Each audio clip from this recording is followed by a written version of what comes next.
Welcome to the Due Diligence Podcast. I'm your host, Robert Kraft, and for more than 10 years with SNN, I've been doing interviews with microcap management teams at investor conferences globally as well as online. Our SNN Live CEO video interviews are meant to pique interest, and then one can discover more by going to that company website. But personally, I always have more questions I want to ask. On this show, I'll be chatting with public company executives from microcap companies, and we'll dive deeper into companies that are rarely profiled. Microcap traditionally is overlooked, unloved, and absolutely never featured on legacy financial media outlets unless something material is going on. That's a good story. With my experience interviewing management teams, having interviewed most of them before, I've built up a network of companies, so there will be no shortage of content. Furthermore, this is an opportunity for me to showcase some of the qualitative lessons I've learned from guests on the Planet Microcap podcast. You can expect high-quality interviews with management teams that may have exposure to broader macro trends that you may never have thought of. One of the many reasons why I love the microcap space. So if you love microcaps and especially love learning about companies before the professionals do, let's start our due diligence. This podcast is for informational purposes only and is not provided as financial, legal, or any other advice. The information is not investment advice or an offer to buy or sell any securities or make any investment. The views expressed by guest speakers are their own, and any reference to third-party products, services, or information does not constitute an endorsement thereof by SNN or its affiliates. SNN expressly disclaims all liability for any individual's use of the information presented in this podcast. My guest on the show today is Chia-Lin Simmons, CEO of LogicMark. It's a publicly traded company. The symbol is LGMK on NASDAQ. LogicMark provides personal emergency response systems, PERS, P-E-R-S, health communications, devices, and technologies to create a connected care platform. The company's devices give people the ability to receive care at home and confidence to age in place. LogicMark revolutionized the PERS industry by incorporating two-way voice communication technology directly into its medical alert pendant and providing this life-saving technology at a price point everyday consumers can afford. The company's PERS technologies are sold through the United States Veterans Health Administration and dealers distributors. LogicMark has been awarded a contract by the U.S. General Services Administration that enables the company to distribute its products to federal, state, and local governments.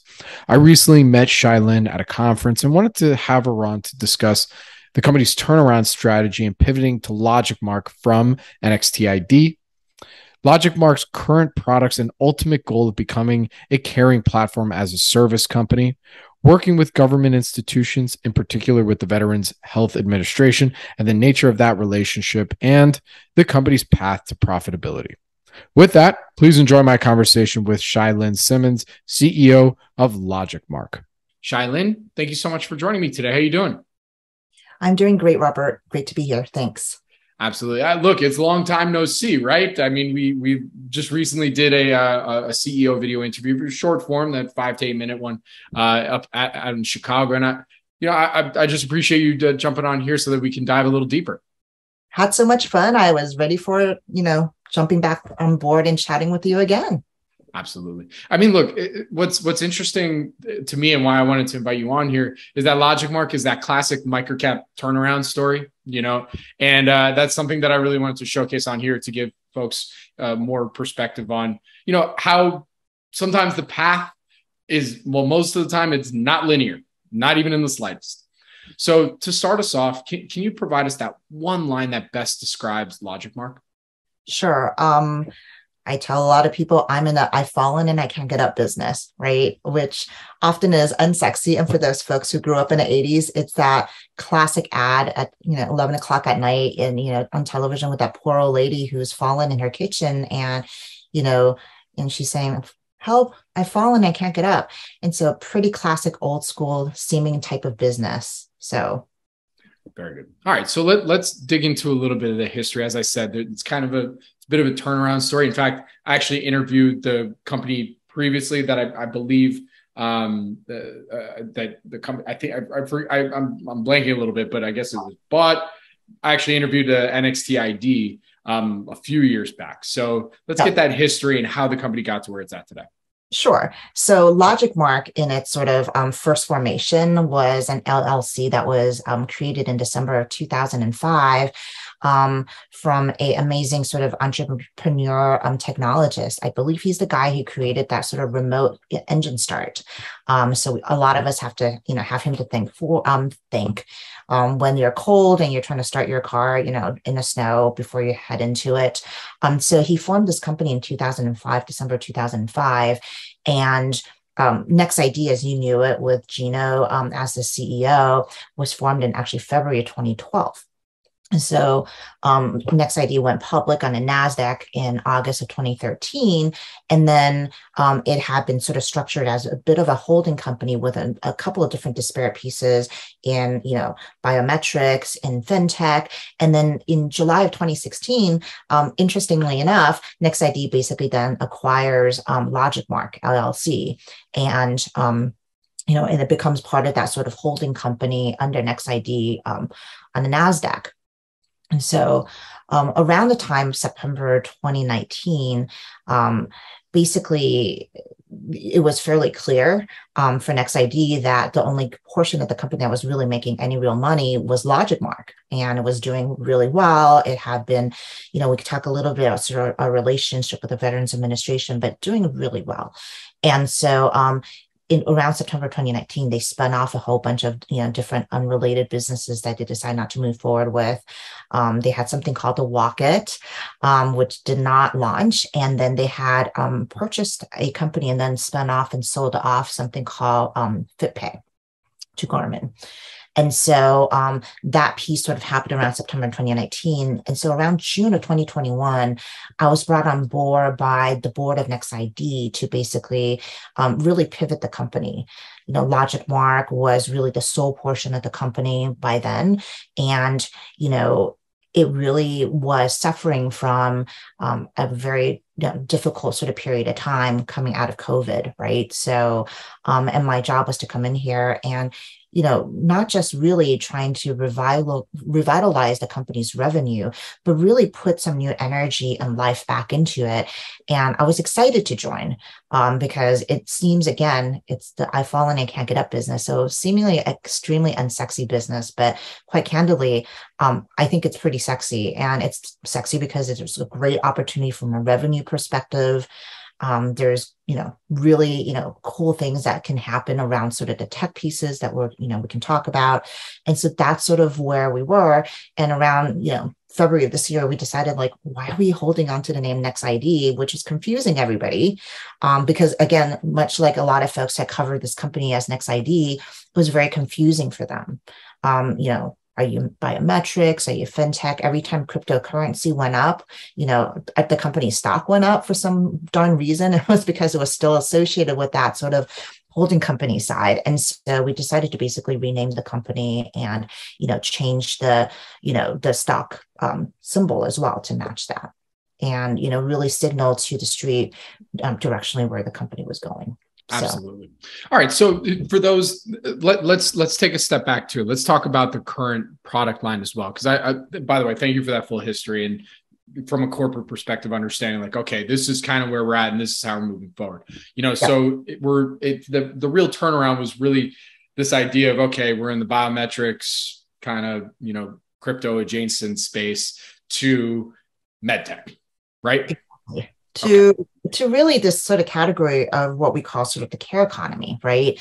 Again, we don't use the word like aging tech because I think this isn't really what we're looking at. Really what we're looking at is that 1 in 4 millennial and half of Gen Xers, a lot of us out there, right? That was basically being caretakers, and we're sandwich generation caretakers to boot. So that means that we're actually caring for our elderly loved ones, as well as our kids who could be 8-year-olds who college bound and young adults, right? So we're trying to provide that sort of safety net for both sides of this sort of equation to start learning to be or to live more independently. Right. Absolutely. And so that's sort of where, when we talk about the care economy business or care monitoring business, that's sort of where we are. Very good. All right. So how is what LogicMark has out there on the market right now, unique and different compared to, and this is for lack of a better term, the current standard of care? Sure. I would say that we are slightly differentiated, right? A lot of the sort of existing medical device business came out of home securities businesses. And so those companies were created to optimize their profitability around those individuals that they've hired to monitor the home. So, this home security goes back, decades. And so you've got a person sitting in a monitor service. So if they're monitoring your home, they might as well maybe put a device on your elderly loved ones. And so that one person could be monitoring sort of two lines of business, and you're really optimizing your internal, labor assets, right? And so that's really what they leaned on for a very, very long time.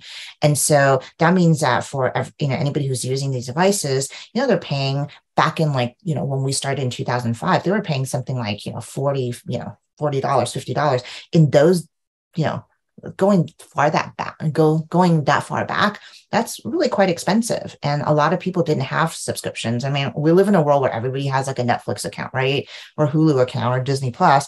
But in 2005, recurring billing was really quite as popular.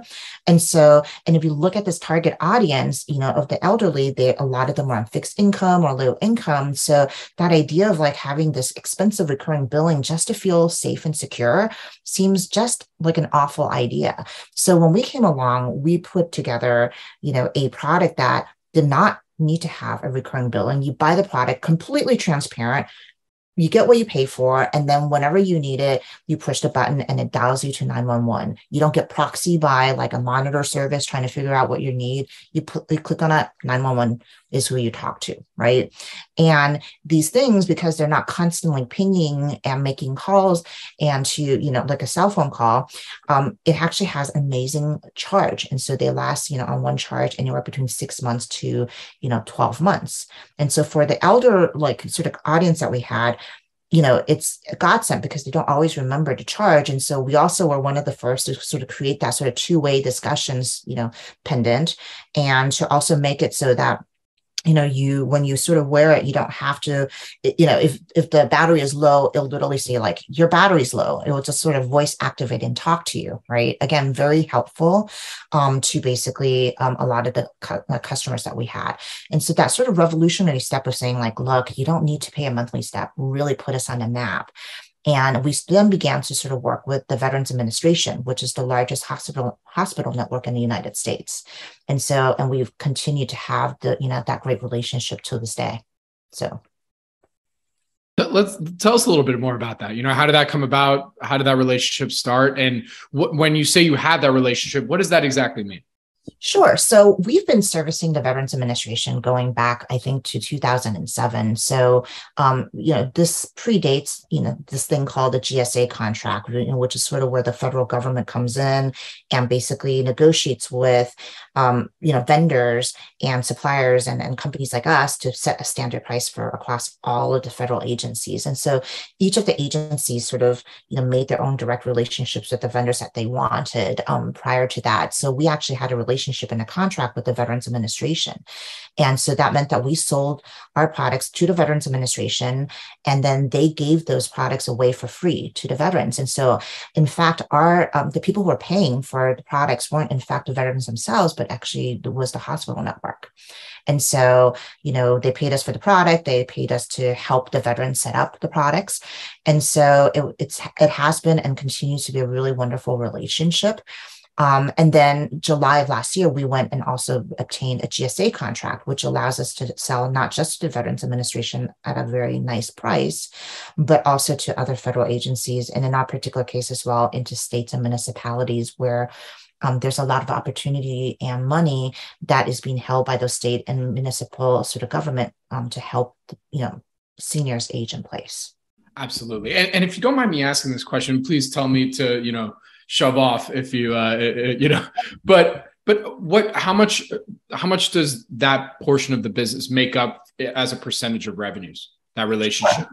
Sure. So as a public company, you guys can sort of see that fairly transparently.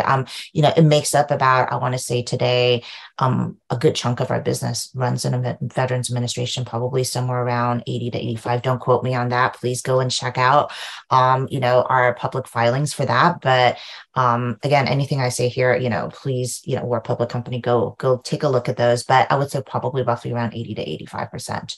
Got it. So when folks hear that, right, there's that obvious risk that some folks might put in their head of like, oh, wow, God forbid this relationship ends, like what happens? So how do you tackle, or what's the strategy to combat that potential risk? Sure, absolutely. I mean, that's exactly why, we have a GSA contract. And let me also say that, with the Veterans Administration, well, it seems like it makes up a good chunk of our revenue. We actually have, I feel like, barely tapped into that particular marketplace as well. I wouldn't say that we have, with a hospital network of that size and scope, I feel like we've really only spoken to 20%, 25% of that audience, right? A lot of this is very individualized, it's clinic oriented, it's hospital, oriented. So, it's our job to basically introduce ourselves to all of the clinicians and all of the social workers so that they understand that we exist as a product that's really helpful to them. So it's a little bit still untapped, but, absolutely that, when I came on board, well, this is a wonderful sort of partnership. We are looking to scale up those relationships. So we're very focused on growing and continue to grow the B2G business, right? The business to government business. And so, we think that from a payer perspective, having the government as a payer is actually quite wonderful. And so, they don't default usually, they pay immediately, and they're really good clients and partners to have. So we are very bullish on, with the GSA contract, 5-year contract, renews 5 times. So 25-year license to fish gives us a tremendous opportunity to go and really go and fish in a much, I wouldn't even want to call it a pond, to basically now fish the ocean, right? Versus this sort of like the Atlantic Ocean, we're now at, opportunity to fish at every ocean. But we do want to diversify the revenue source. And so we have, looked at basically growing our B2C business. And so we actually very recently in late July launched our first e-commerce website. And you'll see us basically look at, building a subscription product model, right? Because now in the world that we live in, because everybody has a Netflix account, recurring billing is much more sustainable for a lot more people. And so on a consumer side, we also feel like those caretakers, the 1 in 4 millennials and half of Gen Xers, want to have that direct relationship with the people who are taking care of their families. And so having a recurring subscription relationship with them is the way that we think is that way to build that relationship. So we actually is today Thursday? Today is Thursday, October 20th. Yes. Today is Thursday. So we actually just made an announcement this morning that I'm very excited to share, that we hired Garrett Hunter to be our SVP of marketing. To join the company. Garrett comes to us from LifeMD, which is a telemedicine company, and is an extremely successful D2C marketer with a number of exits under his belt and successes. And so I have worked with Garrett for years, and we were very lucky to snag him from LifeMD. And so he's a tremendous direct-to-consumer marketer. And so he's just literally joined us this week as part of our executive management team. So you'll see a lot more from us on, focus from the direct-to-consumer side to diversify that revenue path. Mm-hmm. And then, look, I'm a girl who likes to plan. And so I love enterprise, right? And everybody loves enterprise. And we were talking about SaaS, we have the caring platform as a service.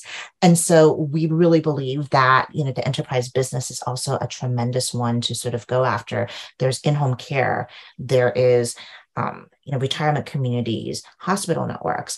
When you look at a sort of situation here where, why am I so bullish about this business, right? 10,000 people are turning 65 and over every day in the US market alone, right? So by the time the 2040 rolls around, you've got people who are over 65 making up almost 1 in 4 Americans. Right. And it's like the largest demographic shift. But then you kind of have to couple that with the idea that that labor shortage is happening. So if you wanted to age at home, like 90% of people over 50 want to do, then that means that you have to have the people who could take care of you. But there's a labor shortage. And so what's going to end up happening here is that technology like ours from an enterprise level will help those caretakers now take care of maybe 15 people versus the 5 that they used to have to take care of. So we could help them, augment and help them take care of their patients, help them sort of allocate resources and figure out who to see first, help those companies ensure that their in-home care workers are, arrive on time, are sort of helping the individuals that they're caring for, because there's automatic sort of like check-ins, right? All of those things are, we think, exciting enterprise SaaS technology products that we're very excited to put forward. And we're doing sort of initial development and discussions with some really exciting potential partners. Absolutely. There's so many things to go through from that. And thank you for all that, because, I was going to ask a few questions, but real quick, and this is a quick answer. So when you're talking about this coming generation, is that what you referred to in the presentation as the silver tsunami and sandwich generation? Because I was looking through, I'm like, what? Huh? Who's the silver tsunami? I was like, is that me? Is that me? I don't know. Well, you're definitely not silver, Robert. So I'm hiding mine, right? So yeah, the silver tsunami, it's fascinating, right? Because, people are always like, hey, you came from an AI company, you came from Google, you came from like, Audible and Amazon company. Like, what are you doing at like this sort of like weird sort of company that doesn't look like a tech company? And my feedback to them is like, look, you're always looking for great opportunities, and there's just silver tsunami. They're like, what the heck is that? Right? Like silver tsunami, it's literally the largest rise from a generational perspective. Like, we've not seen this in decades in a US market, and this is not just a US market phenomenon, it's literally global. Right? That, the boomer generation is turning 65, the first of them are crossing the line, right? And they are just a huge generational shift. And so you've got actually more of them than you have like sandwich generation folks. And sandwich generation folks are like, that 1 in 4 millennial and the half of Gen Xers, and they're sandwiched between caring for a loved one who are older, and then those kids that they're sort of trying to bring up, whether or not they're sort of older kids or, kids who are very young. And so they're sort of in that weird sort of space of being, there's a lower number of them, but having to have a larger footprint of care for the first time, because the aging population is living longer. And so, that's a wonderful thing, but that also means that you're taking care of your parents a little bit longer. And while they're aging and living longer, they may not be always in the best health, right? And so, and what an independent bunch they are. And so. Absolutely. All right. So real quick, I just want to go back to the business model side on your current client base, speaking to the veterans. So are you guys deploying the recurring revenue model with that relationship yet? Or is this strictly just for the B2C strategy? Yeah. So, I think that, we certainly are looking for ways to sort of deploy a recurring subscription model into the government side. Whether or not that would be a bundle, sort of like 1 year, 2 year, or whatever that looks like, to help with bring that monitor service. We call it the triple protection, right? Ability to sort of reach out to your family members if they're unavailable for some reason or other, going to monitor and then to 911. We would love to offer that into the government sector. I think they tend to be a little bit more leery about people not being transparent. We are one of the most transparent companies that they work with. You get exactly what we say you're going to get, no hidden costs, none of the sort of crazy things about, bundle 2 years, but what happens after 2 years kind of thing. So those are the things that we have to sort of work out with them. But from a B2C side, we see a lot of opportunities to do that, because again, it's an audience that's going to be comfortable with it. And again, the recurring subscriptions and SaaS model is one that B2B businesses are, comfortable and used to. So, but I do think that there's really a good opportunity to bundle something for the government market. I just think the question is, being, I think, the most honest and transparent company we can be. I am very I think that for a lot of us at this company, we have veterans that sit on, they used to sit on our board. A lot of us have, veterans as parents. And so we really want to do the right thing. Absolutely. And I couldn't agree with those sentiments more. I think everybody listening would be like, for sure, we're with you. Yeah.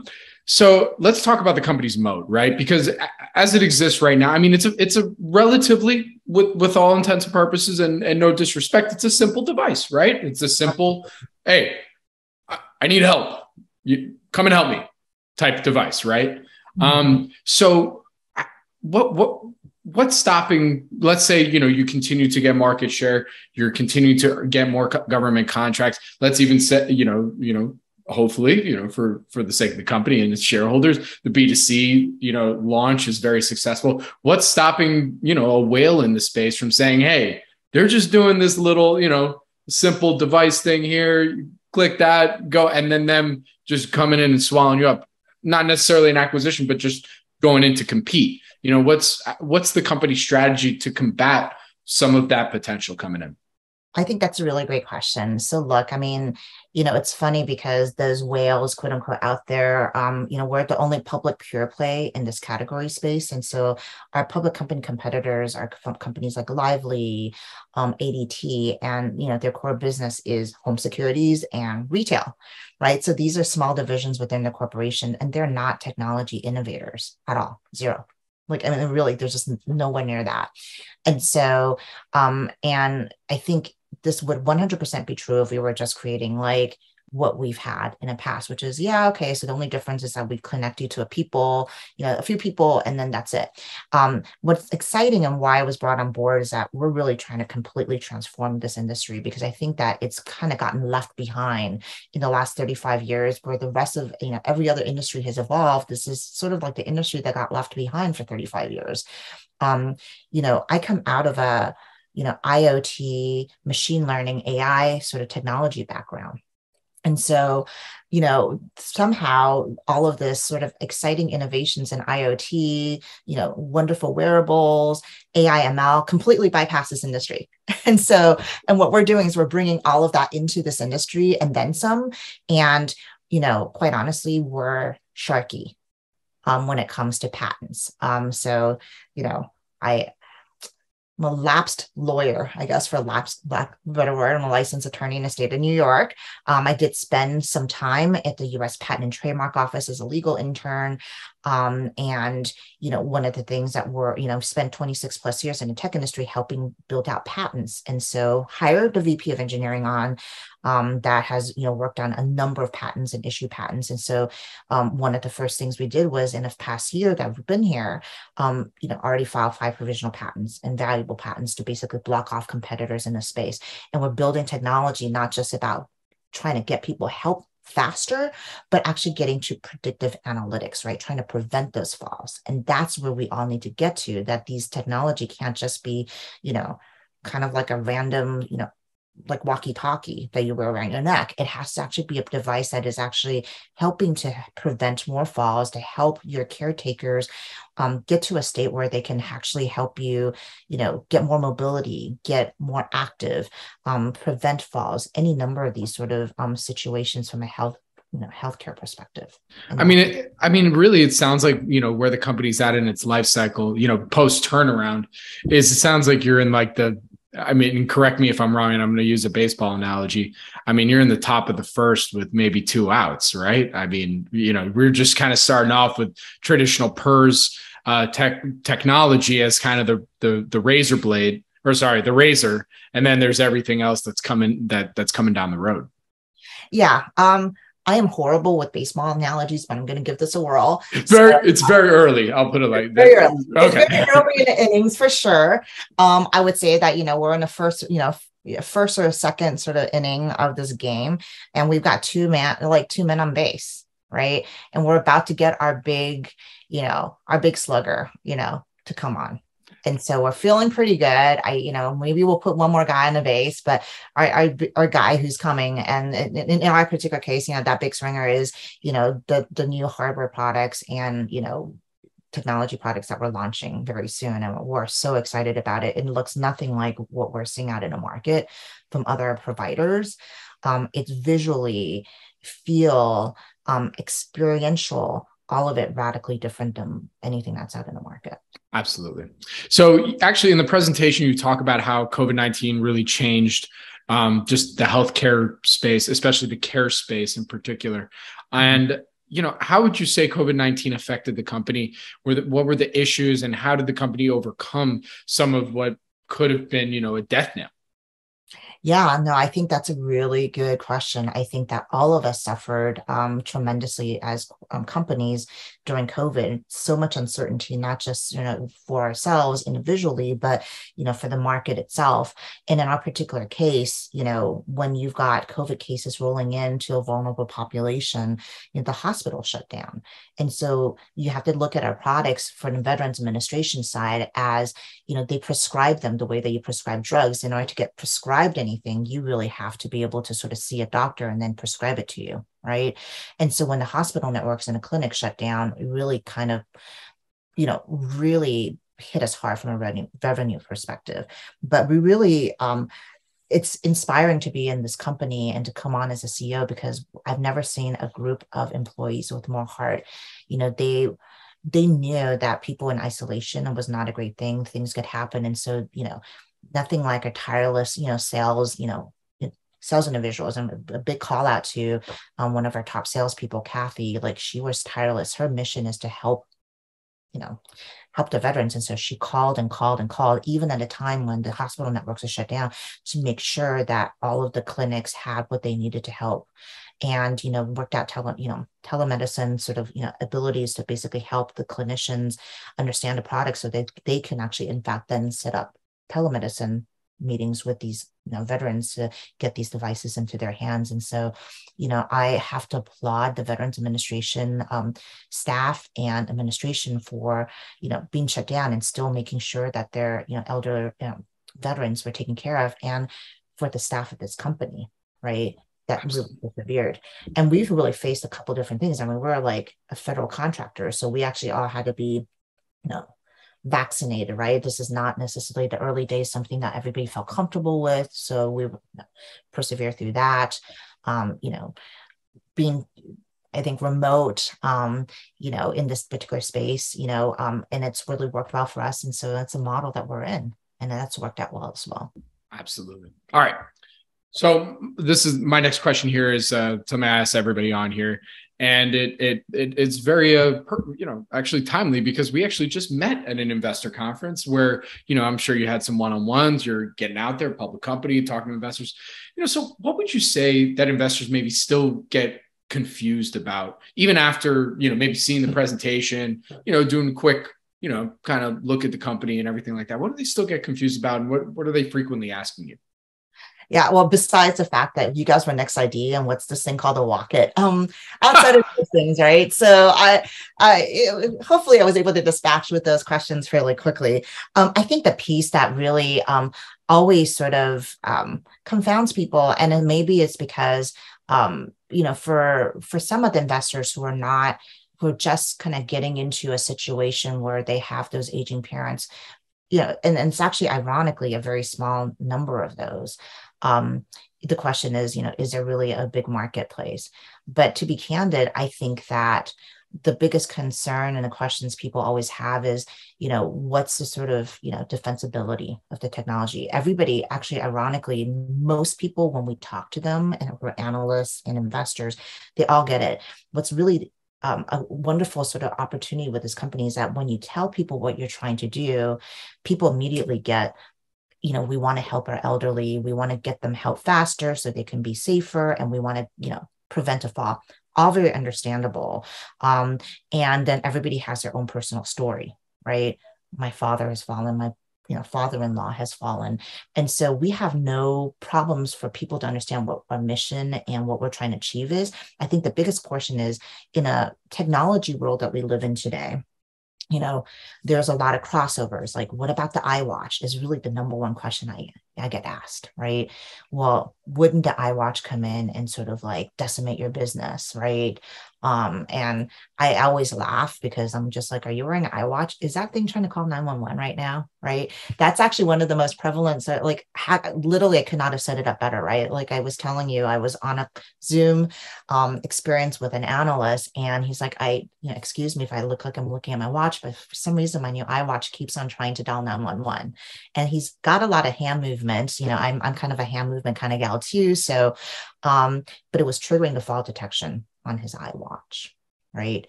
And so my feedback to people and their concerns is always like, yes, like all of these watch companies, like let's just say iWatch and even the Fitbit, everybody wants to get into this sort of health monitoring, care business. And what the biggest challenge that they don't think about is when you're in a consumer products business, you're looking for a massive, massive scale, right? You got to make that iWatch work for my 14-year-old girl to my like mother-in-law who's like 87. Right. And the reality is that you're never going to make a technology that's going to be suited for both spectrums of the business well. And so you become basically meh for like everybody, right? Because it's a common denominator business. In our particular case, if we look at I'm a Zooglar girl at heart. Like I believe in, a well-maintained platform and ecosystem. And so that means that I don't have a lot of ego. Like I'm not going to make the best watch out there, right? For somebody who's, between 14 and like 50. Right. I really think that that's probably, iWatch, and maybe that's the Pixel Watch, and maybe that's even a Fitbit. Right. And so we have great technology when it comes to this idea of understanding what's actually a fall. We have the patents around it. We have the services that's, tied to it. So if you have that need, we are happy and, willing to partner with any of these folks. Right. So they're in a hardware business. And they have services, but those services are not geared towards that type of monitoring work. And we are. And absolutely partners. Yeah. And, the funny thing is, like, I remember we asked this question back when we were in Chicago. But what's interesting, and the reason I didn't bring it up today, and I'm glad you did, is because you brought up earlier in the interview how it's like, like you're being notified constantly, especially if you have notifications on for like 1,000 different things like I do. I'm getting notified all the time for, whatever, Bleacher Report or news or whatever, whatever it is. And like now I have another thing that I have to be concerned about. And like, oh my God, is this it? It's almost it's distracting, right? And it's distracting. And, everybody wants this idea of having a fall detection device on your wrist. And actually, it's one of the most inaccurate locations. And we want it on our wrist, right? It's because wearing something around your neck or whatever makes you feel like an old person. Who wants to feel like an old person? It's certainly not the, very well off boomer generation who's used to getting all the best things in oral. They don't want to feel like they're old people. And when at least if you have something that looks like a watch, it doesn't make you feel like you're, not able to live independently and all of those things. Right. So it makes a lot of sense. I think that if you're looking at crash and fall detection, from Apple's perspective, everything is a crash and everything looks like, so it's like a hammer, everything looks like a nail, right?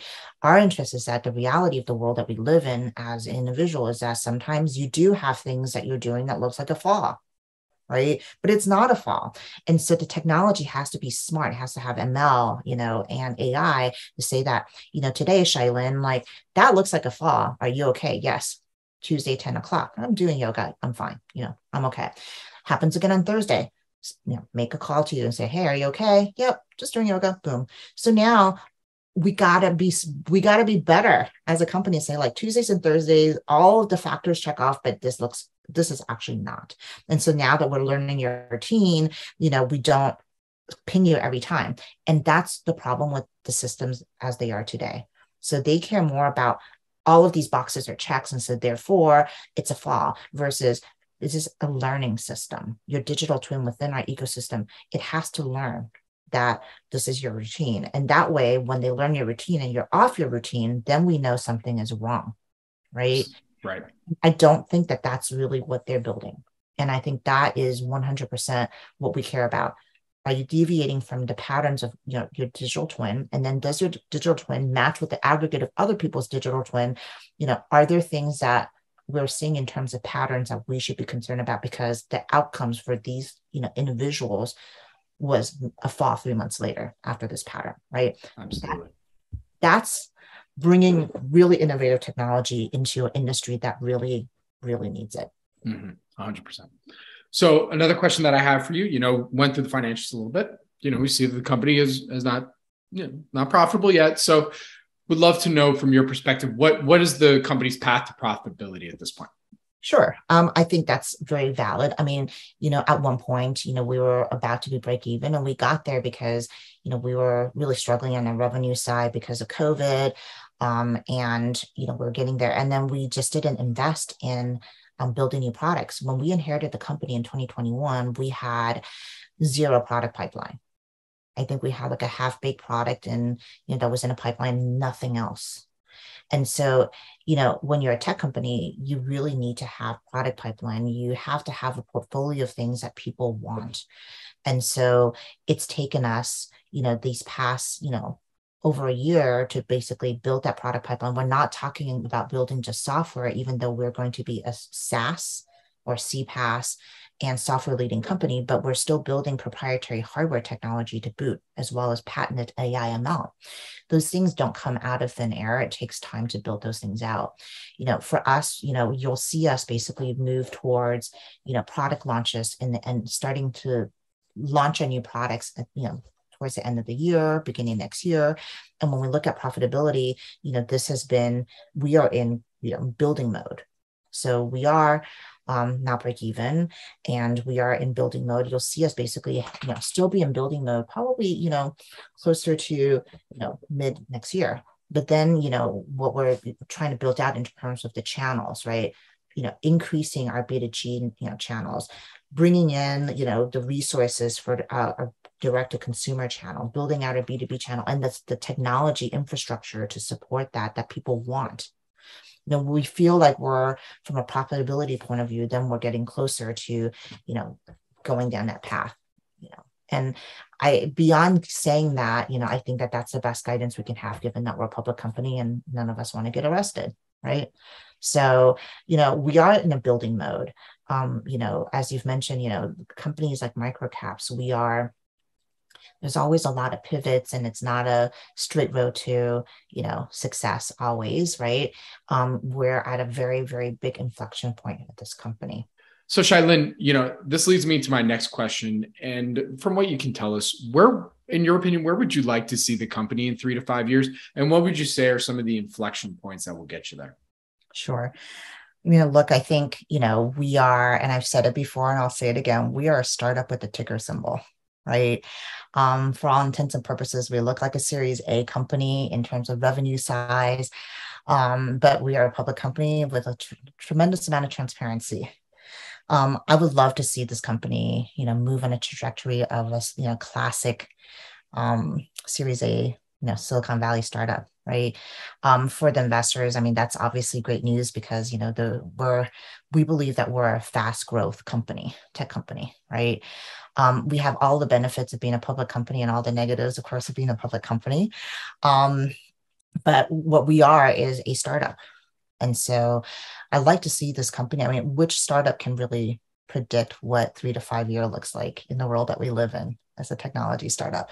But, our job is to do what we set out to do. And I think that job is to, really, truly, I think grow our B2G business so that we can get as many of these needed products into the hands of, as many seniors as we believe is needed. I think that we are excited about, building that dialogue and that channel to the consumers, because we think that the people who are feeling the most pain is that consumer. It's that 1 in 4 millennial, the half of Gen Xers out there. They're feeling the pain and they don't know where to turn to, when their parents hit into a trouble spot, right? If we do our jobs right, not only do we provide these products, but we actually hopefully can even grow other technology and services to help them as caretakers. I have a tremendous amount of interest in growing what we call the care village, right? That sort of ecosystem to help caretakers and build that sort of network to help each other and to help everybody, become sort of more independent living oriented. And if we do our jobs right, I think we completely transform this industry that hasn't innovated in 35 years. I mean, I'd like to see that in 3 to 5 years, that what we're doing isn't, I wouldn't even call it bleeding edge. I mean, I always hesitate when people talk about bleeding edge. We're not bleeding edge. We're really a leading edge company. And the difference here is that bleeding edge is that sort of, I think Facebook just put out, hey, we have a hardware that you can use your mind to control things. I'm like, that's pretty out there, you know what I'm saying? What we have is emerging technology that is super useful, super easy to use. And we're really the folks who's going to lead this industry to look at like what does it mean to treat this part of the aging process easier. What does it mean to offer a package and make this as simple a process, given how tremendously difficult it is to help an aging parent, make this process as easy as possible. And if we've done our job right, then we are, in 3 to 5 years, whenever people talk about this business, we're the number one, number two company that they talk about, right? In taking care of this, the elderly, and bringing that sort of comfort to the caretakers. Absolutely. All right. So one last question for you to close this out here. How's you just became CEO, I think, 2021, early 2021? Yeah. So how's been the experience being this public company CEO? It's not an easy job. How's it been for you so far? Yeah. It's so funny to ask that. I mean, I had a dinner with a number of executives last night in Palo Alto at Silicon Valley on Sand Hill Road. And so I think I was the only public company CEO there. Most of the other folks were, private equity, venture-backed CEOs.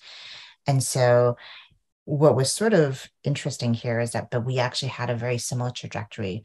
The difference is I came in here, and I think when the recruiter came, the discussion was, so this company has 2 lawsuits and it's about to be delisted, and it's COVID, and hospital networks are shut down. So we might not be doing as well as we hope. So what do you think? Welcome aboard. Right. And so at the time I was looking at, job opportunities with fast growing venture-backed startups. And there was a real question as to whether or not you sort of tackle something like a pivot like this, right? I've always been sort of a Silicon Valley gal, startup mode.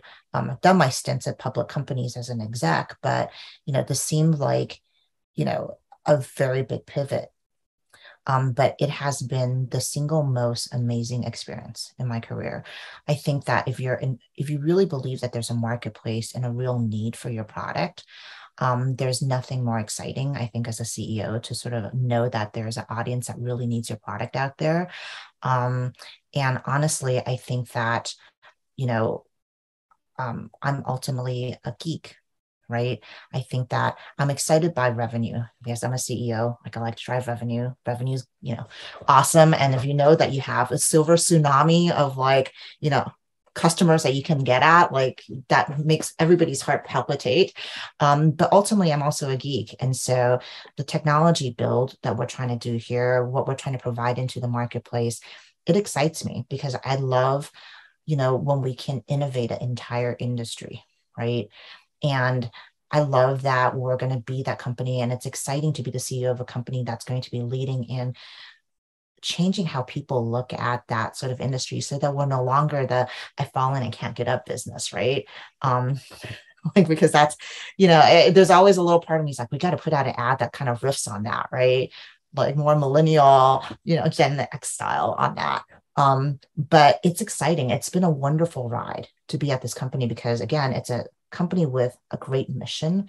It's a company with a lot of upside in terms of revenue opportunities and the industry. And then, we're all here together. All of us who are executives at this company, we're all people with public company experience as well as startup experience. And so this is a wonderful ride for us because it combines all of the things that we love about both those types of companies, right? So Absolutely. it's been great. And we look forward to delivering, what we promised to shareholders. We've been very good about saying we're going to deliver X, and then we've delivered it. Right. So, we know that a lot of people overpromise and underdeliver, and that's just not how we operate. So very good. Well, Shailin, we're there. With that, where can our audience go and find more information on LogicMark? Well, you can find out more about us at www.logicmark.com. You can also find us on Twitter with the same handle, as well as on Facebook with the same handle. So we're looking forward to sort of sharing what we're seeing in terms of, caretakers and loved ones out there and the technology information that you might need. So we appreciate a visit. Very good. Well, Shailin, thank you so much for joining me today. Really do appreciate it. Good luck. Stay safe. And I look forward to our next update. Thank you, Robert. Thank you. This podcast is for informational purposes only and is not provided as financial, legal, or any other advice. The information is not investment advice or an offer to buy or sell any securities or make any investment. The views expressed by guest speakers are their own, and any reference to third-party products, services, or information does not constitute an endorsement thereof by SNN or its affiliates. SNN expressly disclaims all liability for any individual's use of the information presented in this podcast.